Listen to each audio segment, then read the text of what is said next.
Baik, Assalamualaikum dan selamat sejahtera. Okay, pada hari ini kita akan belajar bagi subtopik 43 iaitu berkenaan dengan kita head.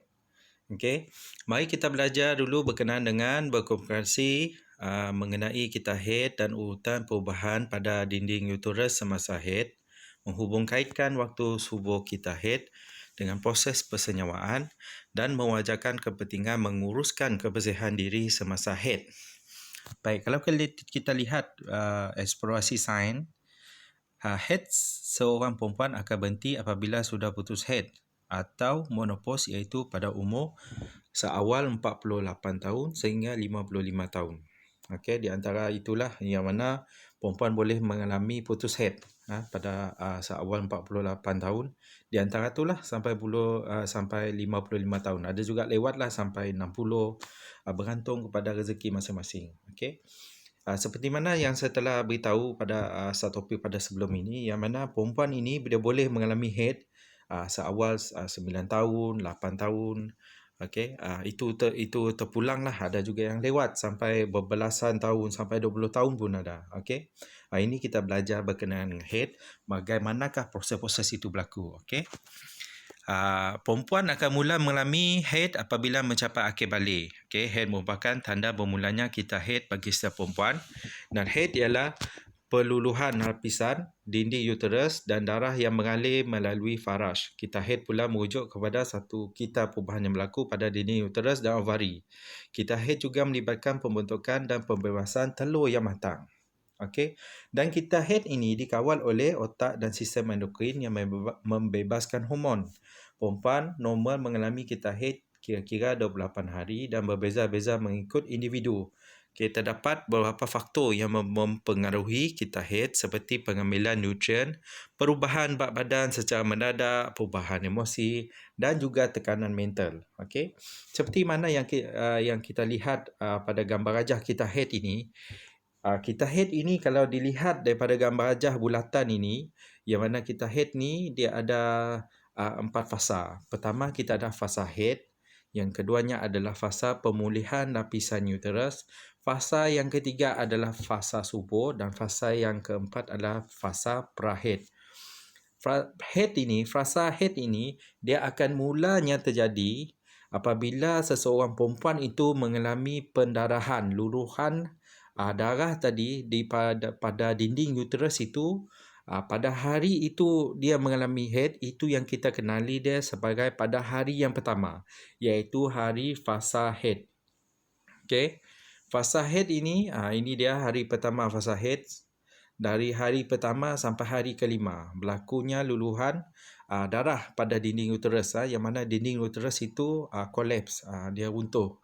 Okey, dan lepas tu barulah kita ada fasa yang kedua, iaitu kita panggil sebagai fasa pemulihan lapisan uterus.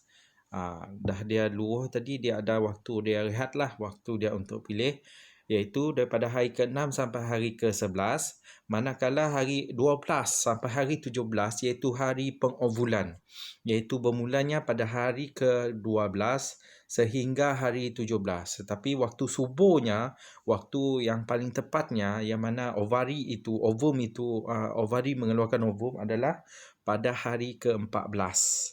Okey, dan seterusnya pada hari ke-18 sehingga hari ke-28 ini kita panggil sebagai fasa pra-head. Okey, fasa pra-head. Okey, seterusnya. Okey, ini dia tadi. Okey. Apa berlaku pada hari pertama dengan hari kelima, yang mana lapisan dinding uterus, salur darah dan ovum tidak disenyawa terdulu dan akan disingkirkan apabila haid itu bermula. Apabila tidak ada berlakunya persenyawaan, yang mana ovum tadi akan dikeluarkan, dia akan disingkirkan. Dia singkirkan bersama-sama sekali dengan darah, iaitu nutrien yang melekat yang ada pada dinding uterus tadi. Okey, darah itu yang bersama nutrien tadi semuanya luluh.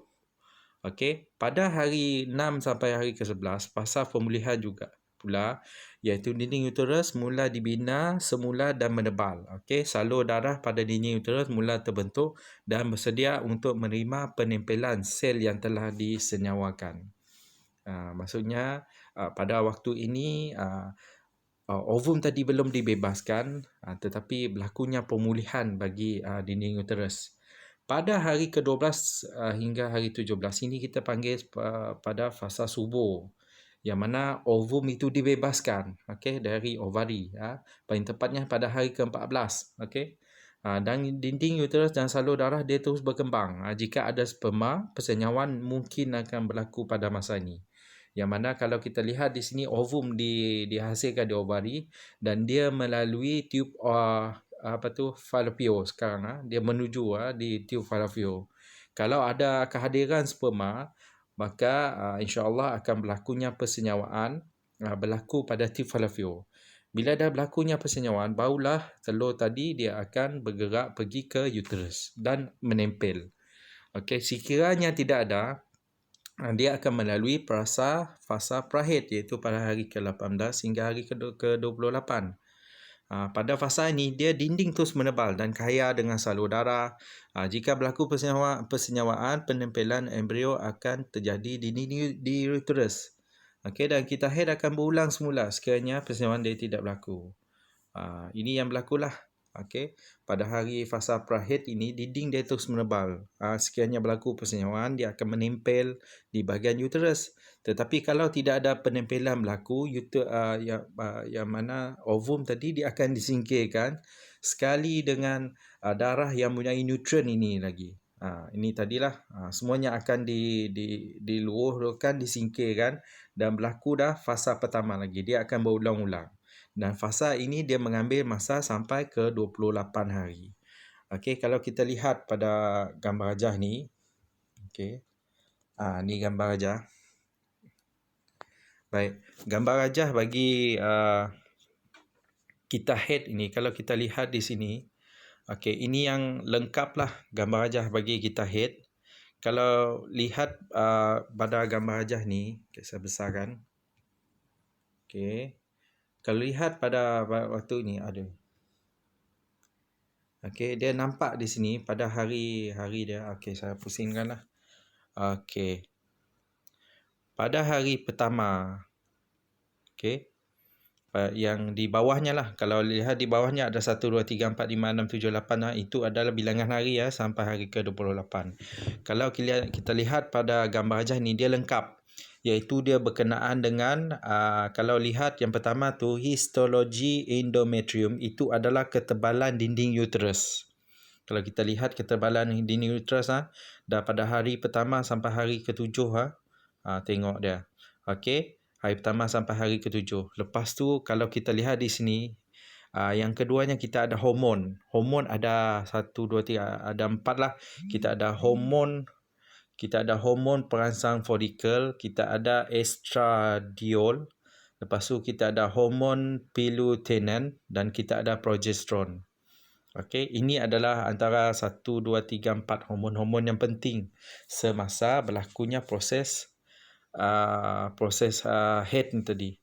Okey, dan dia juga melibatkan, kalau kita lihat ada suhu lah, dan kita tengok yang paling atas tu adalah histologi bagi ovari. Yang mana kalau lihat daripada hari pertama sampai nak dekat hari ke-7, kita tengok folikel tu adalah pembentukan bagi ovum lah. Dia mula-mula kecil, lepas tu dia akan menjadi semakin matang. Okey, kalau lihat pada lepas tu kalau kamu lihat di sini pada hari pertama sampai hari 7, dinding tersebut dia akan menjadi semakin menipis. Dan 7 pada masa ke-9 dia antara tahap dia paling nipis lah. Dan manakala pada hari yang seterusnya, kalau kita lihat di sini nampak dinding uterus dia akan mula menebal. Mula menebal dan berlakunya proses pengovulan. Kalau kita tengok di tengah tu pada hari ke-14 lah berlakunya proses pengovulan tersebut. Okey, dan dinding dia akan terus menebal pada masa tu. Kalau kita lihat di sini, dia ada 2 fasa sini, fasa folikel dengan fasa luteum. Apa maksudnya? Fasa folikel adalah pada waktu ovum itu terbentuk di dalam ovari. Manakala fasa luteum itu adalah fasa yang mana ovum tadi sudah melepaskan, ovari tadi telah melepaskan ovum ke dalam tube falopio untuk persediaan untuk persenyawaan. Okey. kalau lihat di sini kalau pada fasa pengovulan ini pada hari ke-14, kita boleh nampak sini hormon lutein dia tinggi pada masa tu. Sama juga dengan satu lagi hormon tu, hormon perangsang folikel. Dia mula nampak graf dia meningkat. Okey. Manakala fasa bagi hormon estradiol itu dia meningkat dan dia menurunlah. Manakala bagi hormon progesteron dia akan meningkat sentiasa meninggi pada sepanjang pada fasa luteum, iaitu fasa di antara hari ke-14 sampai ke hari 23, 24 macam itulah. Ini adalah persediaan jika berlakunya proses persenyawaan berlaku. Jika tidak ada proses persenyawaan, maka kesemua hormon ini dia akan menurun pada hari ke-25 sampai hari ke-28 dia akan menurun. Okey, kalau lihat pada hari ke-14 ini pengovulan berlaku yang di atas lah histologi ovari ini. Tengok pengovulan apabila dia melepaskan ovum. Okey, dan korpus luteum ini dia akan mengecut balik. Dia akan mengecut. Korpus luteum ini dia terdapat di dalam ovari. Dia akan mengecut dan dia menunggu untuk penghasilan ovum yang baru. Okey. Okey, kita sambung yang ni. Baik. Itu adalah 4 fasa tadi ya. Okey, saya ulang balik ada 4 fasa. Pertama, fasa head. Yang kedua, fasa pemulihan. Yang ketiga, fasa subur. Yang keempat adalah fasa frahead. Okey. Cuba kita ingat kembali ada 4 fasa. Fasa pertama adalah fasa head. Yang kedua, fasa pemulihan. Yang ketiga adalah fasa subur. Yang keempat adalah fasa frahead. Tengok ada 4 fasa. Okey. Saya harap boleh hafal ni lah 4 fasa ni. Fasa head, fasa pemulihan, fasa subur dan fasa frahead. Okey. Dan apakah kepentingan dia menguruskan kebersihan? Kebersihan diri semasa head. Okey. Sebelum kita pergi kepada bahagian yang seterusnya, saya rasa lebih baik kita lihat dulu kepada video ni lah. Okey. Okey, semoga boleh lagi faham lah berkenaan dengan video ni. Okey, sila tonton.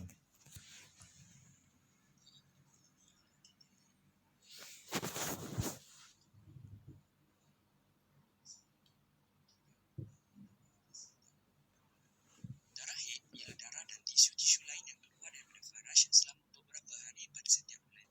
Selalunya kita refer haid sebagai darah haid, tetapi sebenarnya darah cuma salah satu komponen dalam haid. Komponen lain ialah tisu rahim dan mentalin mukus. Keluar haid atau kejadian pendarahan ini berlaku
Okey, itu dia. Saya harap semua boleh fahamlah berkenaan dengan video tadi. Okey.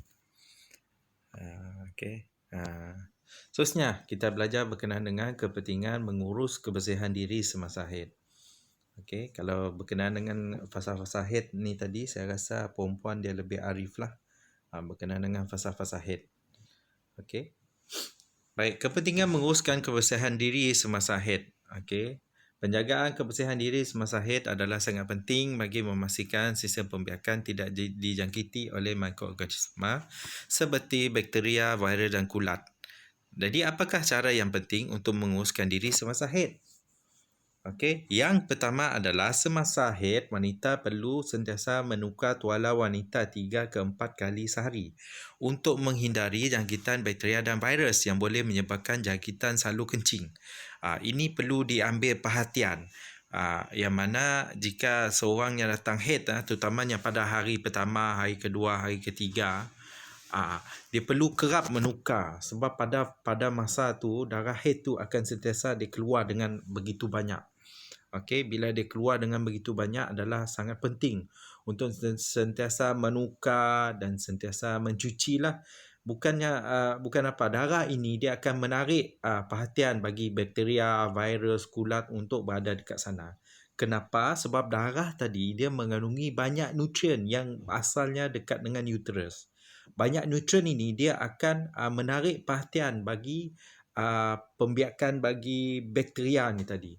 Bakteria, virus dan kulat. Jadi amat penting apabila berlakunya pendarahan ini, wanita tu dia perlu sentiasa dia kerap menukar dan menyuci. Bukan saja menukar, dia mesti menukar dan menyuci lah supaya dia sentiasa dalam keadaan bersih dan dia tidak terjangkit kepada penyakit-penyakit yang melibatkan kepada benda yang tidak bersih ni lah. Contohnya adalah penyakit saluran kencing. Ini pernah juga berlaku yang mana penyakit saluran kencing ini boleh menyebabkan dia tidak dapat kencing selama beberapa hari sebab berlakunya jangkitan pada salur kencing itu.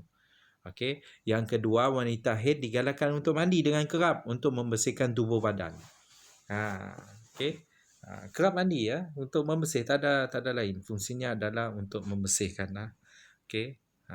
Dan apakah akan berlaku sekiranya seorang perempuan itu mengalami masalah kita haid yang tidak stabil?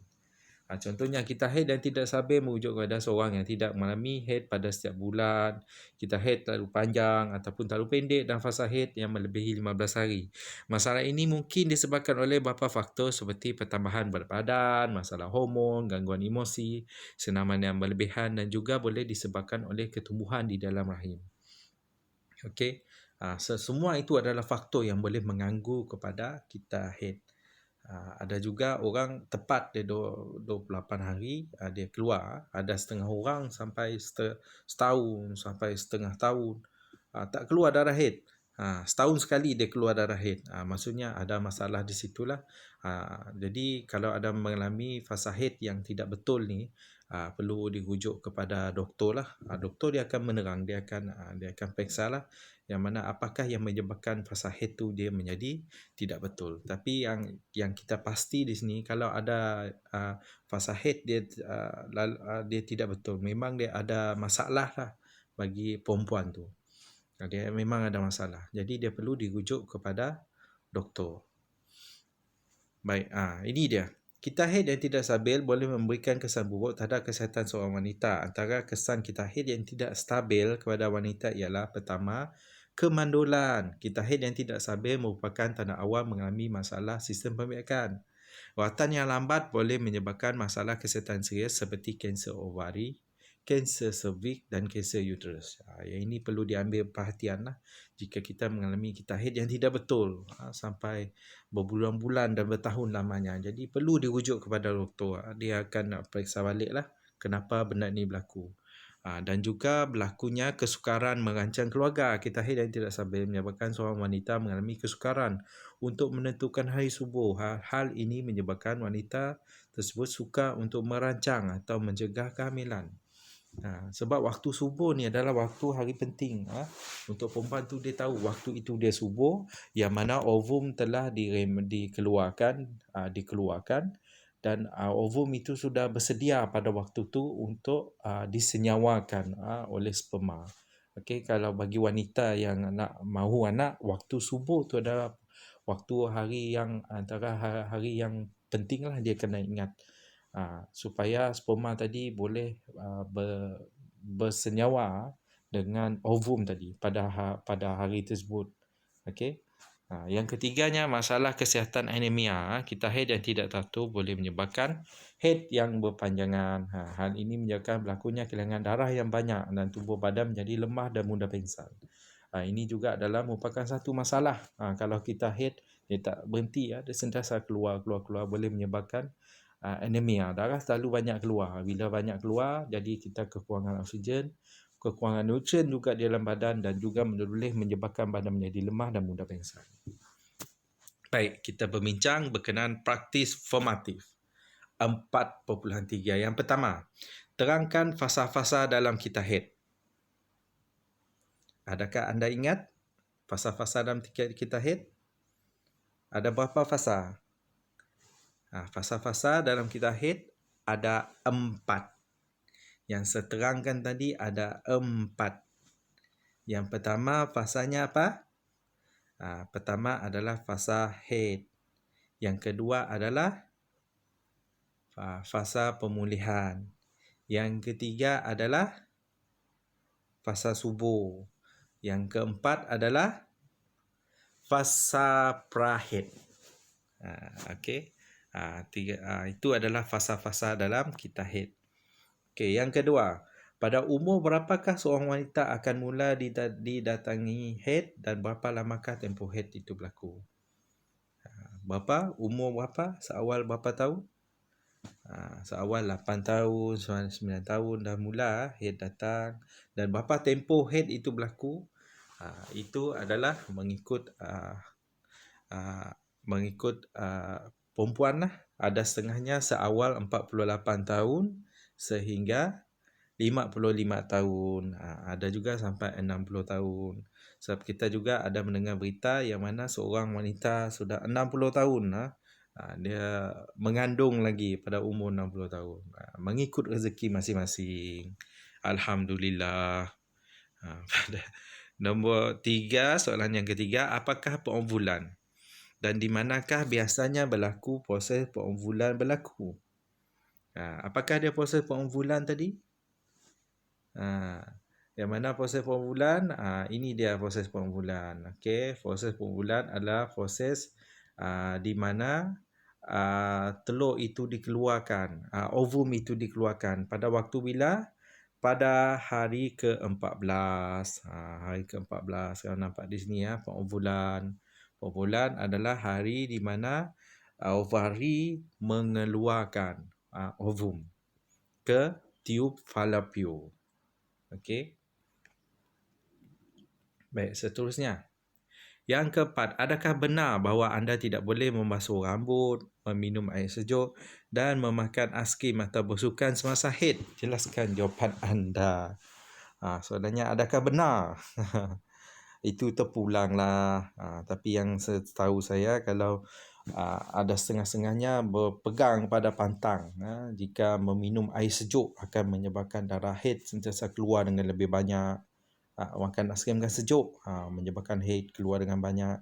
Adakah bersukan dan adakah anda tidak benar untuk bersukan semasa haid? Bagi saya tak perlulah kalau dalam sukan itu. Okey, sebab kalau melibatkan dia sudah dia mewakili sesebuah negeri ke, dia mewakili negara ke untuk pergi ke pertandingan-pertandingan yang seterusnya, ataupun ada setengah orang yang terpilih untuk pergi ke umrah, pergi ke haji, mereka ada makan sejenis pil untuk menahan haid ini daripada keluar. Okey. Tapi kalau haid itu keluar pada waktu tersebut adalah dia tidak dibenarkan lah. Tidak dibenarkan. Lebih bagus dia lah, tidak bagus untuk dia pergi bersukan. Lebih bagus lagi kalau dia untuk dia berehat lah semasa darah haid itu keluar. So pada masa tu darah dia banyak keluar dan ini menyebabkan dia mudah letih. Dia mudah letih, yang kita bimbang dia akan pingsan. Okey. Setakat itu sajalah pada hari ini. Okey, jika ada sebarang persoalan, boleh emailkan kepada saya ataupun boleh tanya saya melalui WhatsApp ataupun Telegram, ataupun boleh tanya kepada cikgu-cikgu lain yang lebih lebih lebih tahulah berkenaan dengan benda ni. Okey. Okey, setakat itu saja. Terima kasih.